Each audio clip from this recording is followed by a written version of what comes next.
Le talk Orange Le Figaro, question Judith Vintraube, réponse Thierry Solaire. Thierry Solaire, bonjour. Bonjour. Bienvenue au talk Orange Le Figaro. Je vais vous poser 4 questions auxquelles je vais vous demander de répondre par oui ou par non. Votre candidature dans les Hauts-de-Seine aux législatives est-elle un pari sur le réflexe anti-Sarkozy? Non. Si Nicolas Sarkozy vous demande de vous retirer, obéirez-vous? Non, mais il ne me le demandera pas. L'UMP a-t-elle un problème global avec ses investitures? On va en parler dans l'émission. Partie comme elle est, la droite peut-elle perdre les Hauts-de-Seine en 2014, date des élections territoriales? Je ferai tout pour éviter ça. Vous me dites que Nicolas Sarkozy ne vous demandera pas de vous retirer. Vous avez des contacts avec lui? Aucun. Le président de la République est le président de la République. La situation du pays, je pense, fait qu'il a toute son attention sur ces sujets. Vous savez, ma candidature n'est pas une posture.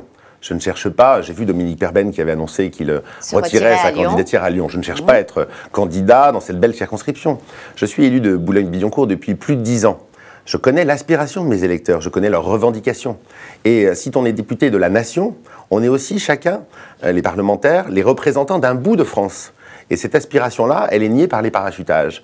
Les parachutages sont perçus aujourd'hui comme un manque de respect pour les électeurs. Ils ont le sentiment qu'on vient traverser le périphérique, qu'on vient prendre les voies. Claude Guéant a longtemps travaillé dans les Hauts-de-Seine.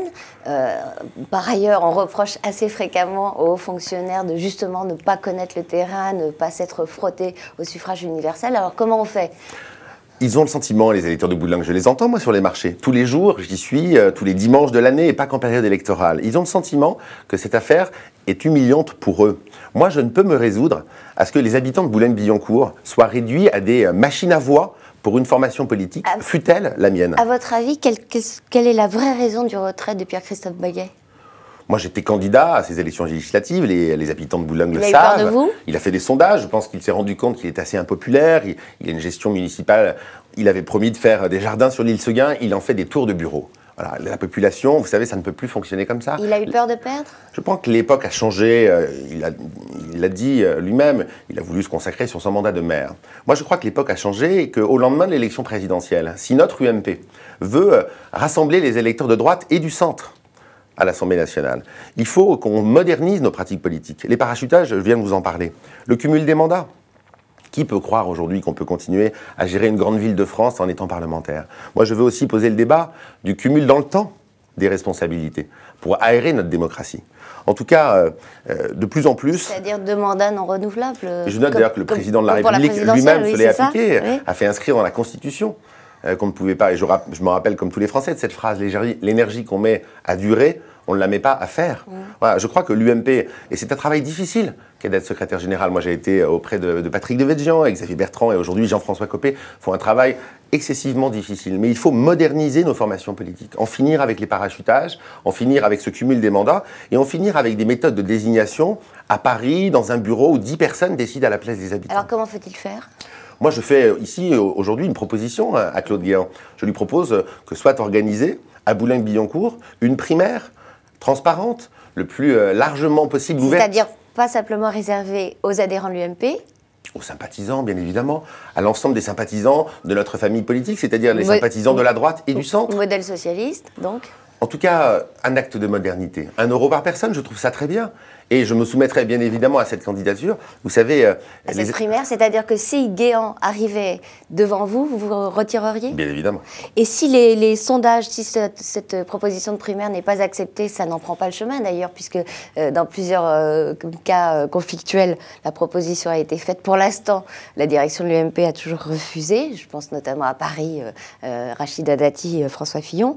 Si donc, en absence de primaire, les sondages font apparaître que la concurrence entre vous et Claude Guéant crée un risque de victoire de la gauche, est-ce que vous renoncerez ?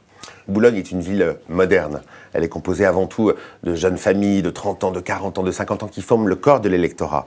Moi, je me rappelle encore une fois Nicolas Sarkozy disant un candidat à une élection législative qui n'arriverait déjà pas à convaincre les sympathisants de la droite et du centre, de sa famille politique, notre UMP, de voter pour lui. Comment voulez-vous qu'il arrive à convaincre les électeurs? Moi, je fais aujourd'hui cette proposition à Claude Guéant. Je pense que c'est une solution pour départager les choses. Moi, je ne suis pas dans une posture, je ne souhaite pas être député pour être député. Je porte cette aspiration de ce territoire, j'ai la confiance des électeurs.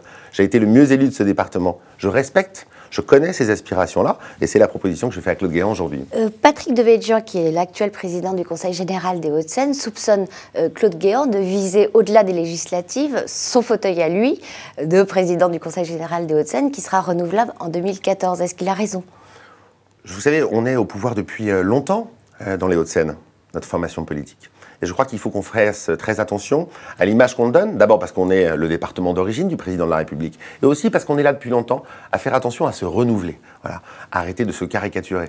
C'est ça qui est embêtant dans cette affaire en ce moment à Boulogne-Billancourt. C'est bien sûr qu'elle réverbère ce qui s'est passé dans la ville voisine de Neuilly-sur-Seine, avec la candidature du porte-parole. Tout à l'heure, vous m'avez répondu non quand je vous ai demandé si vous faisiez à Paris sur le rejet de Nicolas Sarkozy. Moi, les électeurs de Boulogne... Ça a été le pari de Fromentin qui, grâce à ça, a été élu maire de Neuilly. Moi, je n'ai pas du tout ce pari-là. Et les habitants de Boulogne-Billancourt, je les connais. Je sais qu'ils vont voter Nicolas Sarkozy. Le président, il est courageux. Non, attendez, je vous réponds, Judith Vintraud, vous allez voir. Oui. Le président, il est perçu comme courageux. Et la situation politique dans laquelle notre pays est, elle impose un président courageux, pas un président mou ou un président qui ne sait pas décider.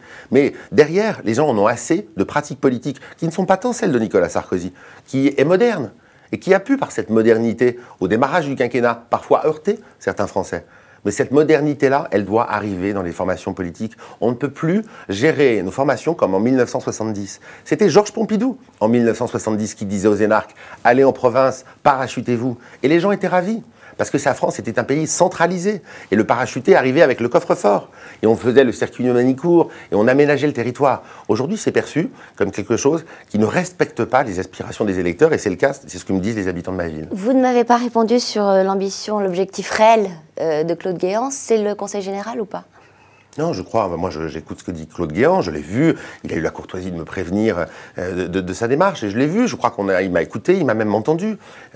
Claude Guéant est dans sa logique à lui. Il est aujourd'hui, après avoir eu une immense carrière de haut fonctionnaire, avoir été un des plus grands serviteurs de l'État, il est aujourd'hui ministre du gouvernement, et il souhaite faire un prolongement de son activité ministérielle à travers le Parlement. Je le comprends. Moi, je lui ai dit, les habitants de Boulogne-Billancourt, qui sont modernes, voilà, ils refusent ces sujets-là.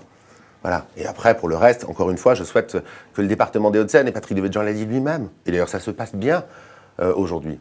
Nous avions pu avoir des difficultés. Il faut au contraire apaiser tout ça et travailler en commun. Vous êtes même aujourd'hui en très bonne relation avec Patrick Devedjian. Comment on fait pour avoir été le meilleur ami de Jean Sarkozy et pour devenir celui de Patrick Devedjian? Jean Sarkozy et Patrick Devedjian ont de bonnes relations aujourd'hui. On travaille tous en bonne intelligence. On a nos personnalités. Vous avez parlé au fils du président de votre candidature? Du tout, non, non. Je ne l'ai pas prévenu de cette affaire. Vous savez, Jean Sarkozy, c'est le fils du président de la République. Moi, ce n'est pas comme ça que je le vois.